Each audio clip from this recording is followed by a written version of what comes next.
I was 24 when I worked as a night watchman at a small funeral home in Ashford, Maine. The hours were quiet, mostly involving walking the halls every few hours and ensuring all doors were locked. I thought the job would be easy, but the building had an unsettling presence that made the long, silent hours drag. It was a cold December night when the strange events began. The funeral home was empty as usual, except for the occasional family member visiting their loved ones. The hallway smelled stale and musty as always. Dusty furniture and the lingering scent of incense from earlier services added to the eerie atmosphere. The flickering fluorescent lights overhead cast shadows that made every corner feel like it was hiding something. Around 2 a.m., I was making my usual rounds near the display room, checking that all doors were secure. That room always bothered me. The display casket sat there like a body at rest, but somehow colder, lifeless in a way that made the air seem even chillier. I'd passed by it countless times, but tonight something felt different. Just as I attempted to walk past, I heard a faint noise. It was soft, like a knock. I paused and turned, wondering if it was the wind or something outside. Then I heard it again, a series of slow, deliberate knocks coming from inside the display casket. I froze. Maybe I was imagining it. I hadn't slept much lately, so it could be fatigue playing tricks. I tried to dismiss it as pipes or the building settling. But the knocking continued, soft, persistent tapping, as if something or someone inside was trying to get out. The room's temperature seemed to drop, the hairs on my neck tingled, and the air grew thick with tension. I approached the door to the display room slowly. The knocking was clearer now, insistent. My hand trembled as I reached for the door handle and turned it open. As I stepped inside, my flashlight illuminated the casket. It was a simple, polished metal coffin, but something about it felt wrong. The knocking had stopped, but an oppressive silence took over, heavy and suffocating. I stood frozen, breath shallow, facing the casket. Then I noticed the lid was slightly ajar, just enough to see inside. My heart pounded. I hadn't touched it, nor had anyone else, but there was a small crack in the seal. No drafts stirred the air. No one had entered after the service ended. Fear prickled down my spine. Slowly, I reached out and lifted the lid just enough to peer inside. The body, which had been still for hours, was now positioned differently. Its hand lay in a new pose, fingers curled oddly. The face was contorted, and the eyes, those empty, lifeless eyes, were wide open. I staggered back, flashlight wobbling in my hand. It made no sense. The body should not have moved. No one had touched it. Panic surged. My mind raced what to do. Call someone? No, it was too late and I was alone. I had to figure this out myself. The clock read 3 a.m. The room felt like it was pulling me in. The silence pressed down. The ticking clock sounds unnervingly loud. Was I imagining the movement, or was the body truly shifting? The air grew heavier and colder. I shivered as my breath fogged in front of me. I looked back at the casket. The body was still, but the atmosphere was stifling. I took a step back, my feet scraping on the wooden floor. The room seemed to shrink, a tightness spreading in my chest. I couldn't stay there, yet my body refused to move. When I turned my back to the casket, trying to steady my racing heart, a cold, clammy hand gripped my shoulder. I froze. Slowly, I turned around, eyes wide with terror. The corpse was standing, its pale, lifeless eyes fixed on mine. My heart thundered as the air thickened around me. I stumbled backward, almost falling, but catching myself on the wall. It was like a nightmare I couldn't wake from. This should have been impossible. The dead are meant to stay still, yet here it was, standing and moving in jerky, puppet-like motions. Before I could react, the figure lunged toward me. I backed into the wall, struggling for breath and frozen in fear. The air grew colder with each step, so cold I could see my breath. Then a voice low, hoarse, and barely more than a whisper whispered from the body itself. "Help me." Terror overtook me. I collapsed to the floor, unable to move. Shadows flickered and twisted. From the darkness came faint scratching noises, echoing from the walls all around me. The body swayed unnaturally closer until its icy breath brushed my face. I forced myself to crawl toward the door, but it was locked. I searched frantically, desperate for another way out, but found none. My chest tightened as the whispering noises grew louder, mixing with the incessant knocking. The room felt like a trap, closing in. My phone was dead left charging on a table, but unplugged. Powerless and terrified, I sat hunched in the darkness, waiting for what was to come. That night, I learned fear in its purest form. The dead were not at rest, and I was utterly alone with them. When I first purchased the old funeral home in Hazelwood, New Mexico, the local residents had plenty to say about it. They spoke in whispers about its history and the strange occurrences tied to the building. At first, I dismissed their tales as superstitions designed to scare newcomers. But as I started renovating, I felt an uneasy presence even when I was alone. The first odd experience came one night while I was scrubbing floors late. Suddenly, I noticed a cold draft with no clear source. All the windows and doors were tightly shut, yet the air felt heavy and suffocating. I tried to rationalize it as the building's age-old plumbing or worn ventilation, but deep inside, I knew something was different. One evening while walking through the basement, I spotted a loose floorboard that seemed out of place, as if it had recently been tampered with. I pried it up with a crowbar, expecting to find debris or junk underneath. What I uncovered stopped me cold. Beneath the floor was uneven dirt scattered with remnants of decaying fabric and old wooden crates. A musty, rotten smell filled the air, making my stomach turn. Compelled by curiosity, I grabbed a shovel and started digging deeper. I uncovered the remains of a family-worn clothes, personal objects, old photographs mixed with bones. I stood frozen, heart pounding, shocked to learn this wasn't storage, but a burial site someone had deliberately hidden here. Holding one faded photograph, I studied the faces of the family. Their expressions bore a haunting desperation, as if they knew some dark secret I was yet to uncover. The townsfolk had warned me the place was cursed, but I had brushed it off until now. This felt like a dire warning. I took the photographs and belongings upstairs, determined to find answers. I asked around, but no one would speak openly about the funeral home's past. They avoided the subject, clearly hiding something important. I turned to research, combing through old records and news clippings. Little was recorded, only vague mentions of past owners and rumors of strange happenings. Then I found a tragic fire in the late 1940s tied to the funeral home. The family name matched the photos, the Hayes family. The fire destroyed most of the building, leaving only the basement intact. But they hadn't perished in the flames, they'd been buried there long before. Why?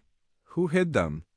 I continued investigating through the office archives until I found an obituary from 1952. It was for Henry and Margaret Hayes. Their deaths were mysterious. The article said their bodies were never recovered after the fire. That unsettling fact chilled me. If their bodies were missing, who was buried in the basement? The house seemed alive watching me. The air turned cold at strange times, and distant whispers echoed when I was alone. I tried to dismiss it, but the bizarre events only increased. One night, unable to resist, I returned to the basement. I felt like I was being followed. I spun around, but no one was there. Still, goosebumps prickled my skin. At the bottom of the stairs, I froze. The loose floorboard I had pried up was back in place. No one else had been down there, and I hadn't touched it since finding the remains. I knelt to inspect it, unsure of what to expect. My hands trembling, I lifted it again. Underneath, fresh bones lay half buried in the dirt. They were unlike the old remains, recent, almost new. Panic gripped me. I turned to flee, but then heard a faint voice.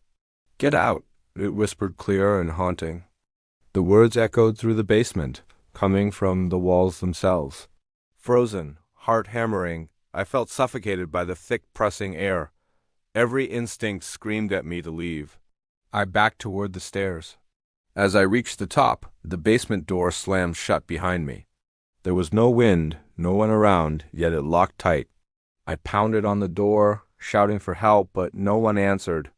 Trapped in darkness, my mind raced for answers, but found none. The voice came again, louder this time. "You shouldn't have come here." The temperature dropped suddenly to near freezing. I looked back into the basement as shadows and saw a figure, a fleeting shadow, too fast to be human, but shaped like a person. My stomach churned. I wasn't alone. I ran up the stairs, slamming the door behind me to keep whatever was below contained.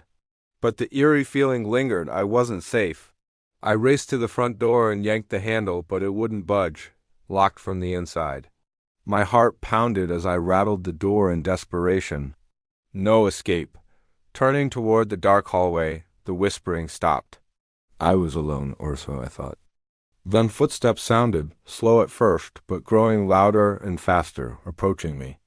I spun around. Nothing. The footsteps echoed closer as I backed to a window.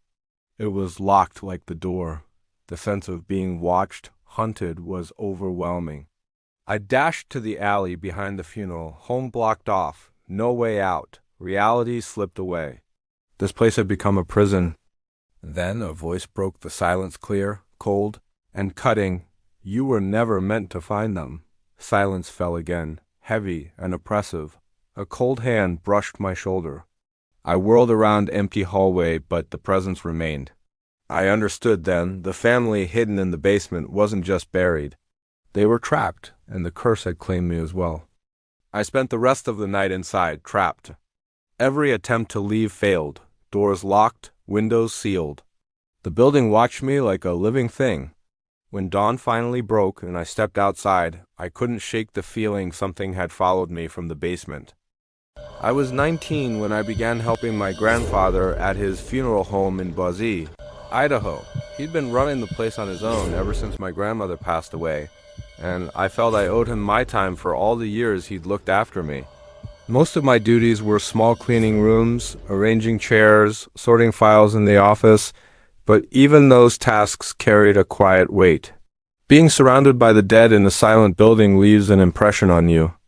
The funeral home itself was a two-story colonial-style house at the edge of the city, once a family estate before being converted decades earlier.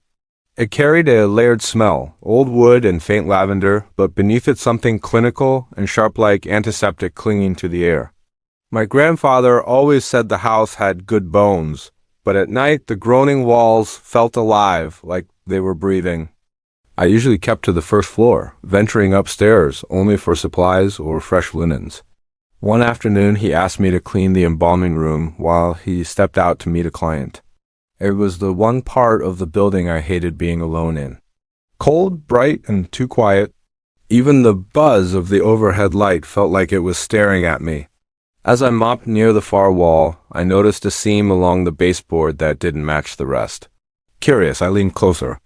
The line was actually a narrow cut, like a hidden panel. The tiles near it bore faint scuff mark signs it had been opened, though not recently. I assumed it was some sort of utility hatch for pipes or wiring. But when I pressed on it, something shifted. A soft click echoed, and the board loosened slightly. Beneath it was a square opening, barely big enough to crawl through, cloaked in darkness. A musty draft rolled out, colder than the embalming room itself. I hesitated, glancing over my shoulder, half expecting my grandfather to return and tell me to leave it alone. But curiosity tugged at me. I grabbed a flashlight from the supply shelf and aimed it inside. The beam cut through a thick curtain of dust and cobwebs, revealing a narrow dirt passage. Old, crumbling brick walls lined with wooden beams stretched out maybe 15 feet before vanishing into shadow.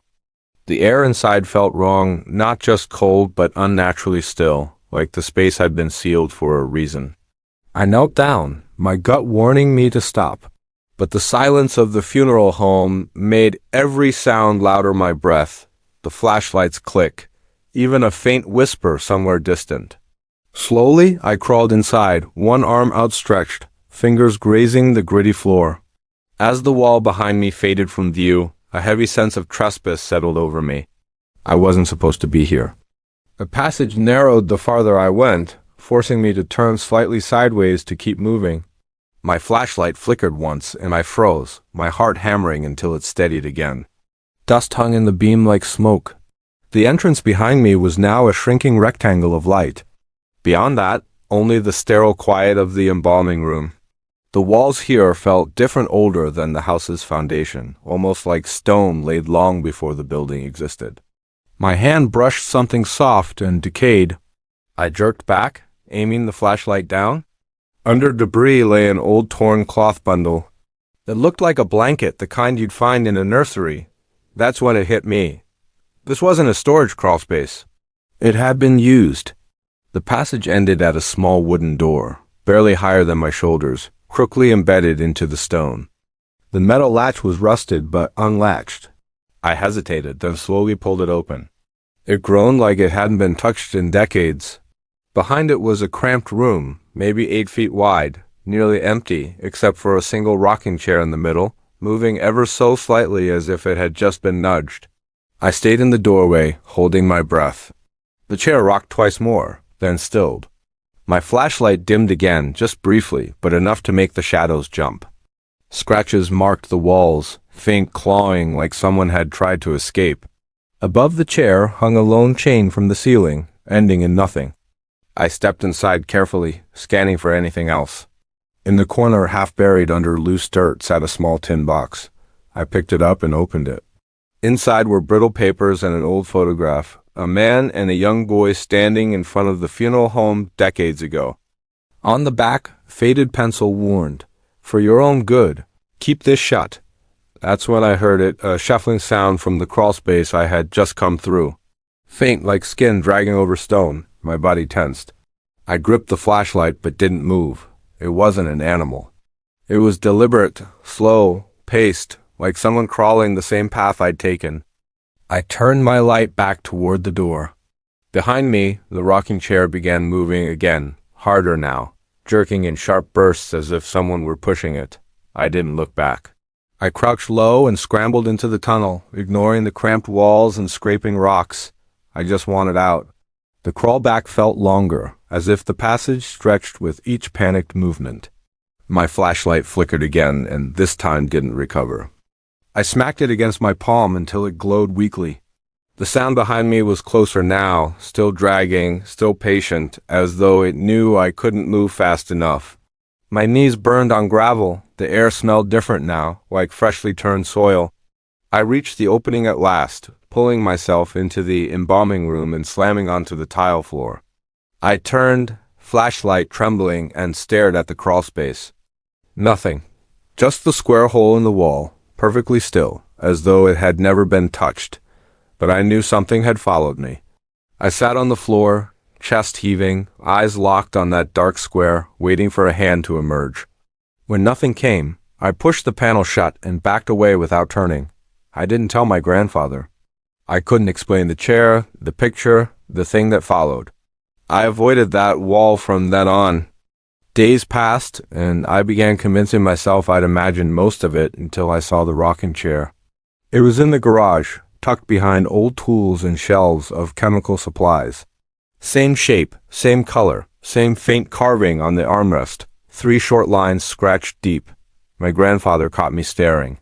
"We used to keep that in the basement," he said.